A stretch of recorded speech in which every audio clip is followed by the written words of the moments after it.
سلام، به کانال فراتاریخ خوش اومدین. یادتون نره ما رو سابسکرایب کنید و برای حمایت از ما ویدیو رو لایک کنید و کامنت بذارید. یکی از سرداران بزرگ تاریخ ایران در زمان هخامنشیان آریابرزن بود که در زمان حمله اسکندر مقدونی به ایران از سرزمین خود با شجاعت دفاع کرد و در این راه کشته شد. عده‌ای او را از اجداد کرها یا لرها می‌دانند.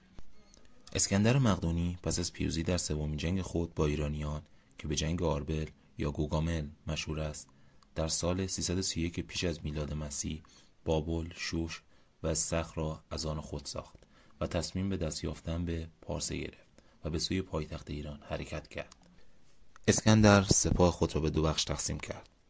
یکی از بخش‌ها به فرماندهی شخصی به نام پارمنیونوس از راه جلگه بهبهان به سوی پارس حرکت کرد و خود اسکندر نیز با سپاه سپاکاسلحه از راه کوهستان روانه پایتخت ایران شد و در تنگه‌های دربند پارس با مقاومت ایرانیان روبرو شد.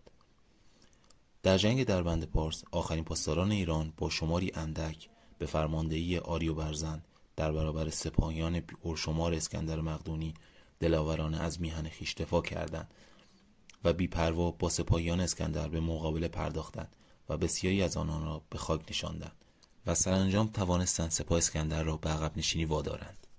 با وجود آریوبرزن و پاسدارانی که جانانه از میهن خویش دفاع می‌نمودند، گذر سپاهیان اسکندر از این تنگه‌های کوهستانی غیر ممکن بود.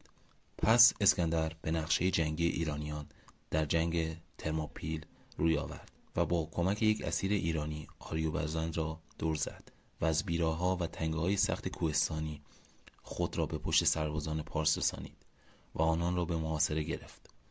آریوبرزن با 40 سواره و 5000 سرباز پیاده و وارد کردن تلفات سنگین به دشمن خط محاصره اسکندر را شکست و برای یاری به پایتخت به سوی پارس شتافت. ولی سپاهیانی که اسکندر دستور داده بود از راه جلگه به طرف پارس بروند، پیش از رسیدن او به شهر دست یافته بودند. آریوبرزن با وجود تصرف پایتخت به دست سربازان اسکندر و در حالی که سپاهیان دشمن سخت در حال تعقیب او بودند، حاضر به تسلیم نشد و آنقدر در پیکار با دشمن پافشاری کرد که همه یارانش از پای افتادند و جنگ وقتی به پایان رسید که آخرین سرباز پارسی زیر فرمان آریوبرزن به خاک افتاده بود.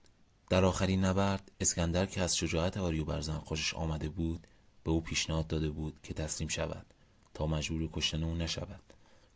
ولی آریوبرزن گفته بود شاهنشاه ایران مرا به اینجا فرستاده تا از این مکان دفاع کنم و من تا جان در بدن دارم از این مکان دفاع خواهم کرد. اسکندر نیز در جواب او گفته بود شاه تو فرار کرده، تو نیز تسلیم شو تا به پاس شجاعت تو را فرمانروای ایران کنم.